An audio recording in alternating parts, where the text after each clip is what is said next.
নমস্কার, তো সবাইকে টাইপ জি বাংলায় স্বাগত। আছে টলিউড সফরে আমরা আছি কোন গোপনে মন ভুসছে সেটার। আমাদের সাথে আছে আপনাদের সবার প্রিয় রণজয়। রণজয়দা কেমন আছো? ভালোই। কি চলছে একটু শুনি। কোথায়? কাজ, কর্মজীবন এখানে এখানে কি চলছে আমার বলার ঊর্ধ্বে। হ্যাঁ, ব্যাস এইটুকুই। আমি চাইছি সিরিয়ালটার শেষের দিকে ডাইনোসর যদি ঢোকে, মনে হচ্ছে আমরা কিন্তু আবার বেশ, এখন শুধু কাজ, সামনেই তো সিনেমা মুক্তি পেয়ে গেছে তোমার ইতিমধ্যে, সেটাও চলছে খুব ভালোভাবে চলছে। সগৌরবে 25 দিন, আজকেই পোস্টটা দেখলো সৌরভের প্রতি। এবং আমরা যা অডিয়েন্সের রিয়াকশান পেয়েছি দ্যাটস আনপ্যারালাল। মানে লোকজন যেভাবে আমাদের ভূয়সী প্রশংসা করেছে, আমরা প্রত্যেকটা হল ভিজিটের আমাদের যা যা ভিডিও আছে আর কি আমাদের কাছে, মানুষ এত কেঁদেছেন, পয়সা দিয়ে কাঁদতে আসছেন এবং কেঁদে আনন্দ পাচ্ছেন। আমরা কোথাও গিয়ে বুঝতে পারছি ফোর্থ উইকের পরেও যেন যে উদ্দেশ্যে সিনেমাটি বানানো সেটা অনেকাংশেই হলেই সেটা আমি বলতে পারি যে একটা সফলতার জায়গায় গেছে। এই যে এখন শুটিংয়ের চাপ চলছে, আমরা ইতিমধ্যে নতুন প্রোমো দেখেছি, তোমাদের নতুন সময় আসছে, মা বাবা হতে চলেছে অনিকেত শ্যামলী। কি চলছে একটু শুটিং?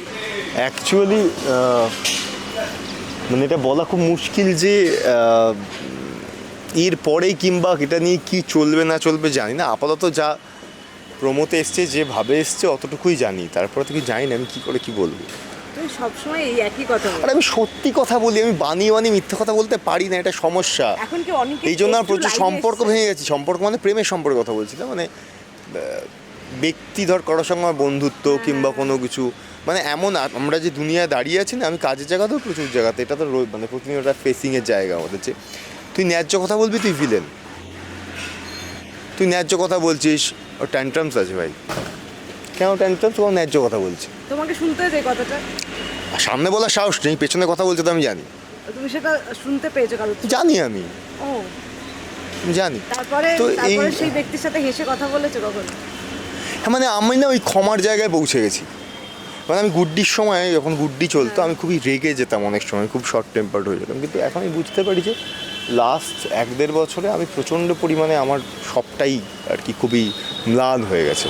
আমি খুব আরামসে লোকজনদের বোঝাই, না বোঝালেও আমার কোনো দায় নেই, তাতে আমি রেগেও যাই না। ওই হয় না, তার বলে আমি কি মানে সেই যীশু খ্রিস্টের মতো হয়ে গেছে, ওরা বুঝছে না ওরা কী করছে, ক্ষমা করে দাও, অতটাও হতে পারেনি। তবে চেষ্টা করে ওইটা থাকার, কারণ আমি বুঝছি কোনো কিছু মানে নেই, কারোর কিছু এসে যাবে না, কিছু পাল্টাবে না। ওই সাময়িক একটা আনন্দ, সাময়িক নিজে ভালো লাগা, আমি একটু নিজের ঝাল বার করলাম। এভরিডে যখন গাড়ি চালিয়ে আসি, প্রচুর লোকের ননসেন্স সারাক্ষণ রাস্তায় দেখতে দেখতে আসি, অসামাজিক বিষয় দেখতে দেখতে আসি। কী করবো, কটার পিছনে আমি কথা বলবো? এই যে এই চিন্তা ভাবনাটা, এটা সাডেনলি হচ্ছে না রণজিৎ? তুমি জীবনের কোনো ইনসিডেন্ট থেকে শিখে এটা? জীবন যত আস্তে আস্তে মানুষকে এগিয়ে নিয়ে যায়, ততই মানুষের চিন্তাভাবনাগুলো চেঞ্জ হয়, জীবনের মতো করে চেঞ্জ হয়, জীবনের দেখাগুলো চেঞ্জ হতে থাকে, বোধের বিকাশ ঘটে। ছোটোবেলা থেকে আমরা যে বোধ নিয়ে বড় হই, পরবর্তীকালে সিচুয়েশান আমাদের পড়াশুনো সেগুলো থেকে আমাদের চেঞ্জ করতে বাধ্য করে, এবং যেটা ঠিকের দিকে, যেটা ভালোর দিকে, যেটার মধ্যে কোনো খারাপ দিক নেই, এবং আমি সেটাতেই থাকার চেষ্টা করি যতটা। মানে কিছুদিন আগে আমাকে কোনো একজন ফ্যানই এসেছিলেন, এখানে এসে জিজ্ঞেস করলেন, তার প্রচুর যুক্তি ছিল এটা নিয়ে, যে কেন নৈতিকতার পথেই থাকবে। সৌমিকের কথা ধরে প্রশ্ন উঠেছিল, কেন একটু সমাজ তো ওইভাবে চলছে না। এবং সেটা আমার দায় নয়। আমি যে আইডিয়ালিজমে বিশ্বাস করি, আমি সেটাতে চেষ্টা করব যতক্ষণ অবধি থাকা যায়। আর বলে এটা আমি কখনোই কথা দিতে পারছি না জীবনের শেষ প্রান্ত অবধি সবটাই আমি থাকতে পারবো, কারণ আমি মানুষ, কারণ প্রত্যেকটা মানুষ সাদা আর কালো নিয়ে তৈরি। আমার ভিতরেও কালো আছে, সেটা চেষ্টা করি আমার বাকিটা দিয়ে দমন করে রাখা, যেরকমভাবে আর প্রত্যেকটা মানুষ করে। কিন্তু আমার সর্বদা চেষ্টা এটাই থাকবে যে 10টা লোক একটা কাজ করছে বলে আমি এইটাই করবো, এটাতে আমি, যেমন আমি তোকে বলছি উদাহরণ দিই, ধর আগে না একটা সময় আমার, যখন ধর আমার 25 বছর 26 বছর বয়স ছিল, আমার তখন মনে হতো যে ধর আমি সেই মানুষটা নই। আমি চেষ্টা করছি বোঝানোর কথাটা, এটা বলতে চাইছি, আমি সেই মানুষটা নই। কিন্তু আমার কিছু বন্ধুবান্ধব ওইভাবে কথা বললে, যখন বাকি আরও 10টা লোক অ্যাট্রাক্টেড হচ্ছে, সেই মহলে যদি, হ্যাঁ সেই মহলে যদি অনেক বেশি মহিলারা বসে থাকে, ঠিক আছে, তাহলে তারা বেশি করে করছে, এবং এবং তখন আমি বুঝতে পারতাম যে আমাকে একটু তার বোরিংয়ের দিকেই ঠেলছে। আমার যেহেতু তখন ছোটো ছিলাম, ভাবতাম তাহলে এইগুলো বোধহয় করলে ব্যাপারটা অন্য যা হয়, একটা অন্য ব্যাপার হয়, ঠিক আছে। আমি 2-1 বার করি, অ্যাকসেপ্টেডও হই, দেন হ্যাভ রিয়েলাইজড কি I am actually failure from my and, because I am not that person. আমি সেই লোকটা আমি সেই লোকটা কখনো হতে চেয়েছি। এবার সেটাই 30-এর কোঠায় যখন আস্তে আস্তে এগোতে থাকি তখন আরও রিয়েলাইজেশনটা স্ট্রং হয় যে একদম বুঝতে পেরেছি আমি নিজের ক্ষেত্রে কম্প্রোমাইজটা করবো, তাতে আমি ভালো থাকবো না। তাতে লোকে আমাকে বোরিং বলুক, আমাকে একগুঁয়ে বলুক, আমাকে আমার ন্যায্য কথা বলার জন্য আমার ট্যান্ট্রামস বলুক, হোয়াট এভার ইট ইজ, আমি আমার পয়েন্টে স্টিক থাকবো। নাহলে আমি নিজে মানুষ হিসেবে নিজের কাছে কোথাও ছোটো হয়ে যাবো। তার জন্য এখনও মানে যখন কোনো ঘটনাও চারিদিকে ঘটেছে, কোনো কিছু আমার সম্পর্কে কেউ কিছু বলা হয়েছে, আমি আমার জায়গা থেকে সরিনি। কারণ ওইটুকুই আমার অর্জন। আমি তোকে চেঞ্জ করতে পারবো না, আমি নিজেকে তো চেঞ্জ করতে পারবো। তো আমার অর্জন অতটুকুই ভাই।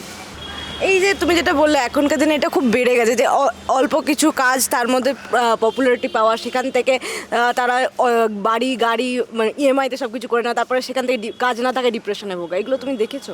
হ্যাঁ আমি দেখেছি তো, আমার তো কোনো অসুবিধা নেই। কারণ আমি ওই ট্র্যাপটাতেই নেই কখনো, একদমই ওই ট্র্যাপটাতে নেই। It's a trap, it's a bloody trap dude, and that's massive. It can actually kills you from inside, because তোর রিয়েলিটি চেক হচ্ছে না। যারা রিয়েলিটি চেক করেছে তারা কিন্তু লাইফে অন্য জায়গায় চলে গেছে। তাদের সেই প্রমাণও ভুয়সী আমি তোকে দিয়ে দিতে পারবো, সেই প্রমাণ যাদের সেই রিয়েলিটি চেকটা আছে। যেমন ধর, আমি জানি যে আমি একটা পার্টিকুলার কাজ পারি না, আমাকে অভিনেতা হতে গেলে এই পার্টিকুলার কাজটা বেটার করে করতে হবে। কিন্তু এই মুহূর্তে সবাই আমাকে নিয়ে নাচানাচি করছে বলে আমার পারফরমেন্সের জন্য, কালকে গিয়ে আমি যদি নিজেকে আপগ্রেড না করি কেউ কিন্তু করবে না। কিন্তু এইটা আমার তখন মাথায় আসে না যখন আমাকে নাচানাচিটা হয়। এইটা আমি বলছি যে কোনো ক্ষেত্রে, আমাদের ফিল্ডে না, যে কোনো কর্পোরেট সেক্টরে হতে পারে, anywhere, it can happen anywhere, but you should be very much careful on that. Otherwise 1 বছর, 1.5 বছর, 2 বছর তারপর মানুষ হারিয়ে যাচ্ছে। এই হারিয়ে যাওয়ার কারণটা কি তোমার কি মনে হয়? এত বছর কেটে রিয়েলিটি চেক নেই, এবং রিয়েলিটি চেক নেই মানে কিচ্ছু থাকবে না ভাই। এই জন্য আমি সবসময় আমার কাজের ক্ষেত্রেও কেউ বললে আমি কখনো বলি না যে আমি কখনোই আমার পরিবার ছাপিয়ে, আমার সমস্ত ইমোশন ছাপিয়ে গিয়ে আমি আমার কাজের প্রতি ওই জায়গাটায় আমি যাব। আমি আমার কাজের প্রতি ফুললি ডিভোটেড, প্রচণ্ড প্যাশনেট। যখন আমি চেষ্টা করি যাই কাজ করার, যতটুকু যা পারি, আমি খুবই মিনিমাম ট্যালেন্টেড একটা লোক। কিন্তু আমি বলছি যে সেটা কখনোই একটা এমন জায়গায় পৌঁছবে না যে আমার আজকে এই মুহূর্তে দাঁড়িয়ে আমার মামা বাড়িতে মানুষ। তো আমার কাছে এরকম 1-2বার এরকম অপরচুনিটি এসছে যে ধর বম্বের একটা কোনো বড় কাজ, নাম বলবো, সেটা বিখ্যাত সিরিজ রিসেন্ট হিটও হয়েছে, তার একটা প্রাইমারি ক্যারেক্টার আজকে যেটা আমি করতাম তার যে নাম হয়েছে এখন এই মুহূর্তে দেখতে পাচ্ছি, তার কাছে এখন প্রচুর কাজও, হয়তো আমার একটা ঠিকঠাক জায়গাও, তখন এই সিরিয়ালটা যা শুরু হয়েছে। তো আমার পক্ষে সম্ভব না সিরিয়ালটার কমিটমেন্ট ভেঙে চলে যাওয়া। দুটো কারণ, ভেঙে চলে যেতে পারতাম যদি আমার অনেক কম বয়স হতো এবং আমার মাথার পিছনে এতগুলো আমার ফ্যামিলির লোকের দায়িত্ব না থাকতো। বেশ, অনিকেত শ্যামলী জীবনে কি নতুন চমক আসছে, নতুন সময় আসছে, একটু বলে দাও। নতুন সময় এসছে, এটা খুব ভালো কথা।